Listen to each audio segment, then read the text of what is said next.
अध्याय 2 गीता का सार।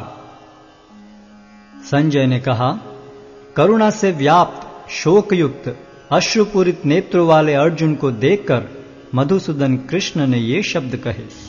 श्री भगवान ने कहा, हे अर्जुन, तुम्हारे मन में यह कलमश आया कैसे? यह उस मनुष्य के लिए तनुक भी अनुकूल नहीं है जो जीवन के मूल्य को जानता हो। इससे उच्च लोक की नहीं अपितु अपयश की प्राप्ति होती है। हे प्रतापुत्र, इस हीन नपुंसकता को प्राप्त मत हो, यह तुम्हें शोभा नहीं देती। हे शत्रुओं के दमन करता, हृदय की शुद्ध दुर्बलता को त्याग कर युद्ध के लिए खड़े हो। अर्जुन ने कहा, हे शत्रुहंता, हे मधुसूदन, मैं युद्ध भूमि में किस तरह भीष्म तथा द्रोण जैसे पूजनीय व्यक्तियों पर उलटकर बाण चलाऊंगा। ऐसे महापुरुषों को जो मेरे गुरु हैं, उन्हें मारकर जीने की अपेक्षा इस संसार में भीख मांगकर खाना अच्छा है। भले ही वे सांसारिक लाभ के इच्छुक हों, किंतु हैं तो गुरुजन ही। यदि उनका वध होता है तो हमारे द्वारा भोग्य प्रत्येक वस्तु उनके रक्त से सनी होगी। हम यह भी नहीं जानते कि हमारे लिए क्या श्रेष्ठ है, उनको जीतना या उनके द्वारा जीते जाना। यदि हम धृतराष्ट्र के पुत्रों का वध कर देते हैं तो हमें जीवित रहने की आवश्यकता नहीं है, फिर भी वे युद्ध भूमि में हमारे समक्ष खड़े हैं। अब मैं अपनी कृपण दुर्बलता के कारण अपना कर्तव्य भूल गया हूं और सारा धैर्य खो चुका हूं। ऐसी अवस्था में मैं आपसे पूछ रहा हूं कि जो मेरे लिए श्रेयस्कर हो उससे निश्चित रूप से बताएं। अब मैं आपका शिष्य हूं और आपका शरणागत हूं, कृपया मुझे उपदेश दें। मुझे ऐसा कोई साधन नहीं दिखता जो मेरी इंद्रियों को सुखाने वाले इस शोक को दूर कर सके। स्वर्ग पर देवताओं के अधिपत्य की तरह इस धन धान्य संपन्न सारी पृथ्वी पर निष्कंटक राज्य प्राप्त करके भी मैं इस शोक को दूर नहीं कर सकूंगा। संजय ने कहा, इस प्रकार कहने के बाद शत्रुओं का दमन करने वाला अर्जुन कृष्ण से बोला, हे गोविंद, मैं युद्ध नहीं करूंगा, और चुप हो गया। हे भरतवंशी धृतराष्ट्र, उस समय दोनों सेनाओं के मध्य शोकमग्न अर्जुन से कृष्ण ने मानो हंसते हुए ये शब्द कहे। श्री भगवान ने कहा, तुम पांडित्यपूर्ण वचन करते हुए उनके लिए शोक कर रहे हो जो शोक करने योग्य नहीं हैं। जो विद्वान होते हैं वे न तो जीवित के लिए न ही मृत के लिए शोक करते हैं। ऐसा कभी नहीं हुआ कि मैं न रहा हूं या तुम न रहे हो, अथवा ये समस्त राजा न रहे हों, और न ऐसा है कि भविष्य में हम लोग नहीं रहेंगे। जिस प्रकार शरीरधारी आत्मा इस शरीर में बाल्यावस्था से तरुणावस्था में और फिर वृद्धावस्था में निरंतर अग्रसर होता रहता है, उसी प्रकार मृत्यु होने पर आत्मा दूसरे शरीर में चला जाता है। धीर व्यक्ति ऐसे परिवर्तन से मोह को प्राप्त नहीं होता। हे कुंती पुत्र, सुख तथा दुख का क्षणिक उदय तथा कालक्रम में उनका अंतर्धान होना सर्दी तथा गर्मी की ऋतुओं के आने जाने के समान है।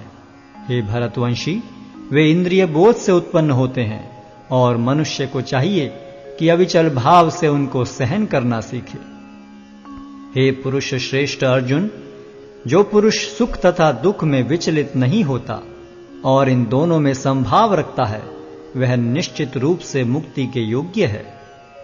तत्वदर्शियों ने यह निष्कर्ष निकाला है कि असत का तो कोई चिरस्थायित्व नहीं है, किंतु सत अपरिवर्तनीय रहता है। उन्होंने इन दोनों की प्रकृति के अध्ययन द्वारा यह निष्कर्ष निकाला है। जो सारे शरीर में व्याप्त है उसे ही तुम अविनाशी समझो। उस अव्यय आत्मा को नष्ट करने में कोई भी समर्थ नहीं है। अविनाशी, अप्रमेय तथा शाश्वत जीव के भौतिक शरीर का अंत अवश्यम भावी है। अतः हे भरतवंशी, युद्ध करो। जो इस जीवात्मा को मारने वाला समझता है तथा जो इसे मरा हुआ समझता है, वे दोनों ही अज्ञानी हैं, क्योंकि आत्मा न तो मरता है और न मारा जाता है। आत्मा के लिए किसी भी काल में न तो जन्म है न मृत्यु। वह न तो कभी जन्मा है, न जन्म लेता है और न जन्म लेगा। वह अजन्मा नित्य, शाश्वत तथा पुरातन है।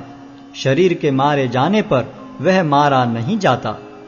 हे पार्थ, जो व्यक्ति यह जानता है कि आत्मा अविनाशी, अजन्मा, शाश्वत तथा अव्यय है, वह भला किसी को कैसे मार सकता है या मरवा सकता है?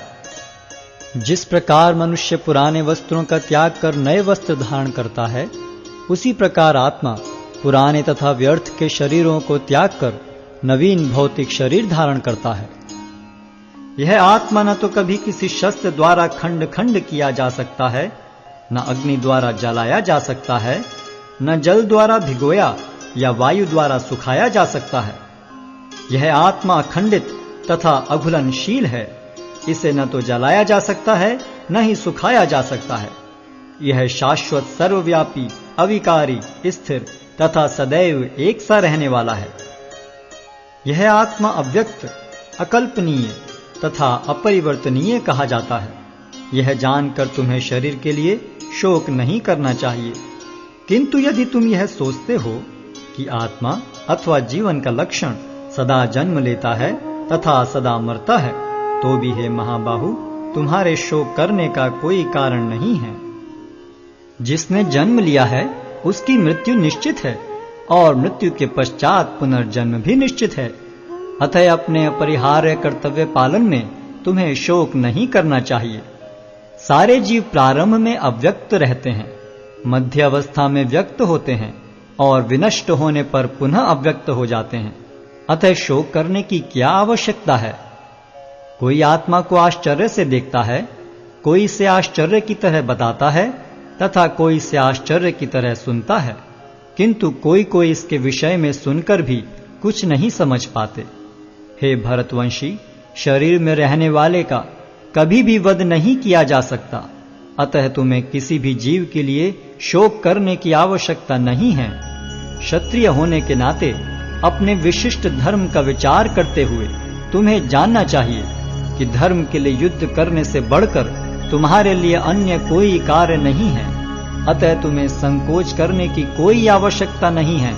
हे पार्थ, वे क्षत्रिय सुखी हैं जिन्हें ऐसे युद्ध के अवसर अपने आप प्राप्त होते हैं, जिससे उनके लिए स्वर्ग लोक के द्वार खुल जाते हैं। किंतु यदि तुम युद्ध करने के स्वधर्म को संपन्न नहीं करते, तो तुम्हें निश्चित रूप से अपने कर्तव्य की उपेक्षा करने का पाप लगेगा और तुम योद्धा के रूप में भी अपना यश खो दोगे। लोग सदैव तुम्हारे अपयश का वर्णन करेंगे और सम्मानित व्यक्ति के लिए अपयश तो मृत्यु से भी बढ़कर है। जिन जिन महान योद्धाओं ने तुम्हारे नाम तथा यश को सम्मान दिया है, वे सोचेंगे कि तुमने डर के मारे युद्ध भूमि छोड़ दी है और इस तरह वे तुम्हें तुच्छ मानेंगे। तुम्हारे शत्रु अनेक प्रकार के कटु शब्दों से तुम्हारा वर्णन करेंगे और तुम्हारी सामर्थ्य का उपहास करेंगे। तुम्हारे लिए इससे दुखदाई और क्या हो सकता है? हे कुंती पुत्र, तुम यदि युद्ध में मारे जाओगे तो स्वर्ग प्राप्त करोगे, या यदि तुम जीत जाओगे तो पृथ्वी के साम्राज्य का भोग करोगे। अतः दृढ़ संकल्प करके खड़े हो और युद्ध करो। तुम सुख या दुख, हानि या लाभ, विजय या पराजय का विचार किए बिना युद्ध के लिए युद्ध करो। ऐसा करने पर तुम्हें कोई पाप नहीं लगेगा। यहां मैंने वैश्लेषिक अध्ययन द्वारा इस ज्ञान का वर्णन किया है। अब निष्काम भाव से कर्म करना बता रहा हूं, उसे सुनो। हे प्रतापपुत्र, तुम यदि ऐसे ज्ञान से कर्म करोगे तो तुम कर्मों के बंधन से अपने को मुक्त कर सकते हो। इस प्रयास में न तो हानि होती है न ही ह्रास, अपितु इस पथ पर की गई अल्प प्रगति भी महान भय से रक्षा कर सकती है। जो इस मार्ग पर चलते हैं वे प्रयोजन में दृढ़ रहते हैं और उनका लक्ष्य भी एक होता है। हे कुरुनंदन, जो दृढ़ प्रतिज्ञ नहीं है उनकी बुद्धि अनेक शाखाओं में विभक्त रहती है। अल्पज्ञानी मनुष्य वेदों के उन अलंकारिक शब्दों के प्रति अत्यधिक आसक्त रहते हैं जो स्वर्ग की प्राप्ति, अच्छे जन्म, शक्ति इत्यादि के लिए विविध सकाम कर्म करने की संस्तुति करते हैं। इंद्रिय तृप्ति तथा ऐश्वर्य में जीवन की अभिलाषा के कारण वे कहते हैं कि इससे बढ़कर और कुछ नहीं है। जो लोग इंद्रिय भोग तथा भौतिक ऐश्वर्य के प्रति अत्यधिक आसक्त होने से ऐसी वस्तुओं से मोहग्रस्त हो जाते हैं, उनके मनों में भगवान के प्रति भक्ति का दृढ़ निश्चय नहीं होता। वेदों में मुख्यतया प्रकृति के तीनों गुणों का वर्णन हुआ है। हे अर्जुन, इन तीनों गुणों से ऊपर उठो, समस्त द्वैतों और लाभ तथा सुरक्षा की सारी चिंताओं से मुक्त होकर आत्मपरायण बनो। एक छोटे से कूप का सारा कार्य एक विशाल जलाशय से तुरंत पूरा हो जाता है। इसी प्रकार वेदों के आंतरिक तात्पर्य जानने वाले को उनके सारे प्रयोजन सिद्ध हो जाते हैं। तुम्हें अपना कर्म करने का अधिकार है, किंतु कर्म के फलों के तुम अधिकारी नहीं हो। तुम न तो कभी अपने आप को अपने कर्मों के फलों का कारण मानो, न ही कर्म न करने में कभी आसक्त हो। हे अर्जुन, जय अथवा पराजय की समस्त आसक्ति त्याग कर समभाव से अपना कर्म करो। ऐसी समता योग कहलाती है। हे धनंजय, भक्ति के द्वारा समस्त गर्हित कर्मों से दूर रहो और उसी भाव से भगवान की शरण ग्रहण करो। जो व्यक्ति अपने सकाम कर्म फलों को भोगना चाहते हैं, वे कृपण हैं। भक्ति में संलग्न मनुष्य इस जीवन में ही अच्छे तथा बुरे कार्यों से अपने को मुक्त कर लेता है। अतः योग के लिए प्रयत्न करो, क्योंकि सारा कार्य कौशल यही है। इस तरह भगवत भक्ति में लगे रहकर बड़े बड़े ऋषि, मुनि अथवा भक्तगण अपने आप को इस भौतिक संसार में कर्म के फलों से मुक्त कर लेते हैं। इस प्रकार वे जन्म मृत्यु के चक्र से छूट जाते हैं और भगवान के पास जाकर उस अवस्था को प्राप्त करते हैं जो समस्त दुखों से परे है। जब तुम्हारी बुद्धि मोह रूपी सघन वन को पार कर जाएगी, तो तुम सुने हुए तथा सुनने योग्य सब के प्रति अन्य मनस्क हो जाओगे। जब तुम्हारा मन वेदों की अलंकारमयी भाषा से विचलित न हो और वह आत्म साक्षात्कार की समाधि में स्थिर हो जाए, तब तुम्हें दिव्य चेतना प्राप्त हो जाएगी। अर्जुन ने कहा, हे कृष्ण, अध्यात्म में लीन चेतना वाले व्यक्ति के क्या लक्षण हैं? वह कैसे बोलता है तथा उसकी भाषा क्या है? वह किस तरह बैठता और चलता है? श्री भगवान ने कहा, हे पार्थ, जब मनुष्य मनोधर्म से उत्पन्न होने वाली इंद्रिय तृप्ति की समस्त कामनाओं का परित्याग कर देता है और जब इस तरह से विशुद्ध हुआ उसका मन आत्मा में संतोष प्राप्त करता है, तो वह विशुद्ध दिव्य चेतना को प्राप्त स्थित प्रज्ञ कहा जाता है, जो त्रय तापों के होने पर भी मन में विचलित नहीं होता अथवा सुख में प्रसन्न नहीं होता और जो आसक्ति, भय तथा क्रोध से मुक्त है, वह स्थिर मन वाला मुनि कहलाता है। इस भौतिक जगत में जो व्यक्ति न तो शुभ की प्राप्ति से हर्षित होता है और न अशुभ के प्राप्त होने पर उससे घृणा करता है, वह पूर्ण ज्ञान में स्थिर होता है। जिस प्रकार कछुआ अपने अंगों को संकुचित करके खोल के भीतर कर लेता है, उसी तरह जो मनुष्य अपनी इंद्रियों को इंद्रिय विषयों से खींच लेता है, वह पूर्ण चेतना में दृढ़तापूर्वक स्थिर होता है। देहधारी जीव इंद्रिय भोग से भले ही निवृत्त हो जाए, पर उसमें इंद्रिय भोगों की इच्छा बनी रहती है। लेकिन उत्तम रस के अनुभव होने से ऐसे कार्यों को बंद करने पर वह भक्ति में स्थिर हो जाता है। हे अर्जुन, इंद्रियां इतनी प्रबल तथा वेगवान हैं कि वे उस विवेकी पुरुष के मन को भी बलपूर्वक हर लेती हैं, जो उन्हें वश में करने का प्रयत्न करता है। जो इंद्रियों को पूर्णतया वश में रखते हुए इंद्रिय संयम करता है और अपनी चेतना को मुझ में स्थिर कर देता है, वह मनुष्य स्थिर बुद्धि कहलाता है। इंद्रिय विषयों का चिंतन करते हुए मनुष्य की उनमें आसक्ति उत्पन्न हो जाती है और ऐसी आसक्ति से काम उत्पन्न होता है और फिर काम से क्रोध प्रकट होता है। क्रोध से पूर्ण मोह उत्पन्न होता है और मोह से स्मरण शक्ति का विभ्रम हो जाता है। जब स्मरण शक्ति भ्रमित हो जाती है तो बुद्धि नष्ट हो जाती है और बुद्धि नष्ट होने पर मनुष्य भवकूप में पुनः गिर जाता है। किंतु समस्त राग तथा द्वेष से मुक्त एवं अपनी इंद्रियों को संयम द्वारा वश में करने में समर्थ व्यक्ति भगवान की पूर्ण कृपा प्राप्त कर सकता है। इस प्रकार से कृष्ण भावनामृत में तुष्ट व्यक्ति के लिए संसार के तीनों ताप नष्ट हो जाते हैं और ऐसी तुष्ट चेतना होने पर उसकी बुद्धि शीघ्र ही स्थिर हो जाती है।